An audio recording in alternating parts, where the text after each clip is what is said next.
আমাদের এই ৭০ জন শিক্ষক শিক্ষিকা তারা কোনো অপরাধের সঙ্গে যুক্ত নয়।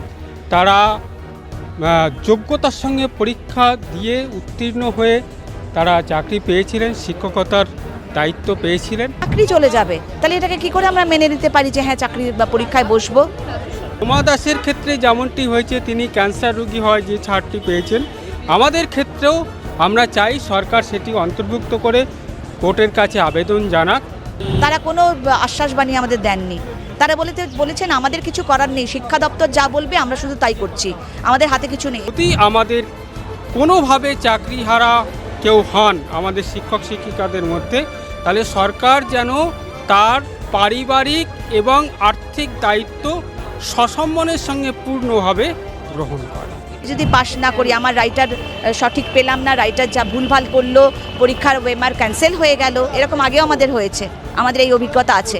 আপনারা এসেছেন একই, আপনারা এখানে যারা আছেন চাকরিহারা, আপনারা ঠিক একই পথের পথিক। সেখানে যে আপনাদের বিষয়টি একটু অন্যরকম, যদি সেটা একটু সংক্ষেপে জানাতেন যে আপনাদের যে ইস্যুটা, যেখানে প্রবলেমটা আপনাদের হচ্ছে। আমাদের সংগঠনের ৭০ জন দৃষ্টিহীন শিক্ষক শিক্ষিকা আজ চাকরিহারা। তো আমাদের প্রধান যে দাবি, যে জন্য আমরা এখানে এসেছি, সেটা হচ্ছে যে আমাদের এই ৭০ জন শিক্ষক শিক্ষিকা তারা কোনো অপরাধের সঙ্গে যুক্ত নয়। তারা যোগ্যতার সঙ্গে পরীক্ষা দিয়ে উত্তীর্ণ হয়ে তারা চাকরি পেয়েছিলেন, শিক্ষকতার দায়িত্ব পেয়েছিলেন। তাদেরকে অবিলম্বে সসম্মানের সঙ্গে স্বপদে বহাল করা হোক। এই দাবিটা আমরা কেন করছি, তার কারণ হচ্ছে যে সুপ্রিম কোর্টের যে রায় ৩রা এপ্রিল এবছর, সেই রায়ের ৪৯ নং প্যারাগ্রাফে সেখানে আদার কনসেশনসের কথা বলা হয়েছিল প্রতিবন্ধী শিক্ষক শিক্ষিকাদের জন্য, যোগ্য শিক্ষক শিক্ষিকাদের জন্য। সরকার এটিকে কাজে লাগিয়ে আমাদের কিন্তু কোনো রকম লিখিত পরীক্ষা ছাড়া, কোনো রকম পার্সোনালিটি টেস্ট ছাড়া সরকার কিন্তু আমাদের এই শিক্ষক শিক্ষিকাদেরকে স্বপদে বহাল করতে পারে। এবং সরকার সুপ্রিম কোর্টে আপনারা জানেন যে তারা রিভিউ পিটিশন ফাইল করেছেন।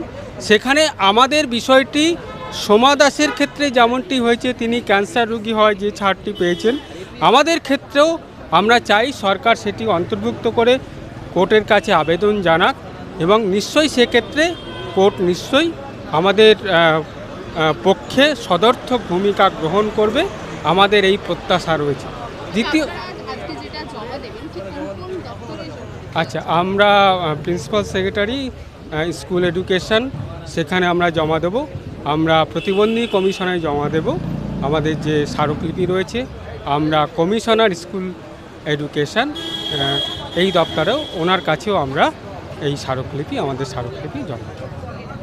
আপনারা যেটা বলছেন যে সরকারের তরফ থেকে এই আপনাদেরকে নিয়ে কি কোনো প্রতিশ্রুতি এখনো পর্যন্ত দেওয়া হচ্ছে বা কোনো রকম কোনো? আচ্ছা, দেখুন সরকার আমাদের হাইকোর্টের ডিভিশন বেঞ্চের রায়ের পরে গত বছর এপ্রিলে আমরা বারবার সরকারের সঙ্গে যোগাযোগ করেছি, সর্বোচ্চ পর্যায়ে যোগাযোগ করার চেষ্টা করেছি, মুখ্যমন্ত্রী রাজ্যপালের কাছে আবেদন জানিয়েছি। তারা প্রতিশ্রুতি দিয়েছিলেন যে আমাদের বিষয়টি আলাদাভাবে তারা উত্থাপন করবেন, কিন্তু অত্যন্ত দুর্ভাগ্যের বিষয় সুপ্রিম কোর্টে তারা আমাদের বিষয়টি আলাদাভাবে তুলে ধরেননি। তারা আমাদের সামাজিক আর্থিক অবস্থার কথা তারা তুলে ধরেননি। আমাদের দাবি খুব স্পষ্ট, সেটা হচ্ছে যদি আমাদের কোনোভাবে চাকরিহারা কেউ হন আমাদের শিক্ষক শিক্ষিকাদের মধ্যে, তাহলে সরকার যেন তার পারিবারিক এবং আর্থিক দায়িত্ব সসম্মানের সঙ্গে পূর্ণভাবে গ্রহণ করে। দেখুন, এটা আপনারা যদি সরকারকে জনসমক্ষে তুলে ধরেন, জনমত গড়ে তোলেন, সেখানে আপনাদেরও একটি ভূমিকা রয়েছে যে সরকার আমাদের সম্পর্কে কি ভাবছে।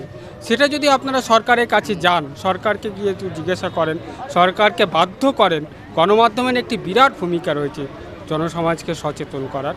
আমার মনে হয় যে গণমাধ্যম তার ভূমিকা পালন করতে পারলে এবং সরকার সংবেদনশীল হলে নিশ্চয়ই সরকার সেটা গ্রহণ করবেন এবং সরকার সেই দায়িত্ব নেবে। চাকরি চলে যাবে, তাহলে এটাকে কি করে আমরা মেনে নিতে পারি যে হ্যাঁ চাকরি বা পরীক্ষায় বসবো? না, আমাদের একটু কোনো আশ্বাসবাণী দেননি। আমরা অনেক প্রথম থেকে ঘুরে বেড়াচ্ছি সব জায়গায় বারবার কারের ডেপুটেশন দিয়েছি, কিন্তু তারা কোনো আশ্বাসবাণী, এই এখনও আমরা যাচ্ছি, এখনও বিকাশ ভবনে সমস্ত ডেপুটেশন দেওয়ার জন্য এসেছি, প্রিন্সিপাল সেক্রেটারি, ডিসেবিলিটি কমিশনার সব জায়গায় দেব, তাদের কাছে যাচ্ছি, কিন্তু এতজনে বলেছি, কিন্তু তারা কোনো রকম আশ্বাসবাণী তো দেয়নি, উল্টে বলেছে সবার যা হচ্ছে আপনাদেরও তাই হবে। হ্যাঁ, এবং তারা হতাশ করেছেন, তারা কোনো আশ্বাসবাণী আমাদের দেননি। তারা বলেছেন আমাদের কিছু করার নেই, শিক্ষা দপ্তর যা বলবে আমরা শুধু তাই করছি, আমাদের হাতে কিছু নেই। এসএসসি চেয়ারম্যানও তাই বলেছেন, নিবেদিতা ভবনে যিনি ছিলেন, ওনার পোস্ট আমার মনে পড়ছে না, উনিও বললেন আমরা জানেন তো কিছুই করতে পারবো না, শিক্ষা দপ্তর শিক্ষামন্ত্রী যা বলবেন আমরা তাই করব। সবার আমি যে প্রশ্নটা প্রথমেই করলাম যে নোটিফিকেশন দিয়ে দেওয়া হয়েছে, আপনারা যেটা বলছেন পরীক্ষা বসবেন না, অন্যদিকে আপনাদের ক্ষেত্রে সরকারের ক্ষেত্রে কোনো আলাদাভাবে কোনো বার্তা বা কোনো নোটিফিকেশন দেয়নি। এই পরিস্থিতিতে এই যে 15 তারিখ থেকে আবেদন শুরু হচ্ছে, যদি কোনো বার্তা না পান কি পদক্ষেপ? দেখুন, আমরা তো অন্তত 15 তারিখ পর্যন্ত আমাদের এই যে অবস্থান বলুন বা আন্দোলন বলুন সেটা তো আমরা চালিয়ে যাবই, সরকারকে বোঝানোর চেষ্টা তো করবই যে ওনারা যেন আমাদের জন্য অন্তত কিছু ভাবেন বা আমাদের জন্য আলাদা আশ্বস্তবাণী কিছু শোনান, কিন্তু এখনও পর্যন্ত সেটা পাইনি। কিন্তু যতক্ষণ না ফর্ম ফিল আপ শুরু হচ্ছে ততক্ষণ তো আমরা চালিয়ে যাবই। এবার যখন ফর্ম ফিল আপ শুরু হবে তখন সংগঠন যা ডিসিশন নেবে সেটাই হবে, এক্ষুনি সেটা আমি বলতে পারছি না, কিন্তু up to form fill up পর্যন্ত 14ই জুন পর্যন্ত তো আমরা আমাদের আন্দোলন চালিয়ে যাব, এটুকু আপনাকে আমি বলতে পারি। যেই কথাটি আপনি বললেন যে পরীক্ষা দিলেই কি আমরা পাস হব, আর পাস যদি না হয় তাহলে আমাদের ভবিষ্যৎ, হ্যাঁ সেটাই তো প্রশ্ন। আমি যদি পাস না করি, আমার রাইটার সঠিক পেলাম না, রাইটার যা ভুলভাল করলো, পরীক্ষার ওয়েমার ক্যান্সেল হয়ে গেল, এরকম আগেও আমাদের হয়েছে, আমাদের এই অভিজ্ঞতা আছে, ঠিক করে লিখতে পারিনি, ঠিক ভুলভাল লিখেছে, যার জন্য ওয়েমার ক্যান্সেল হয়ে গেছে বা সে ফেল করেছে। তো এই ক্ষেত্রে এবারও যদি আমি আমার কথা বলছি, আমি অন্যদের কথা ছেড়ে দিচ্ছি, আমারও যদি ঠিক তাই হয় তাহলে আমার চাকরিটা চলে যাবে, তাহলে কি আমার পরীক্ষা বসা উচিত? বাংলা হান্টের আরো খবর দেখতে নজর রাখুন।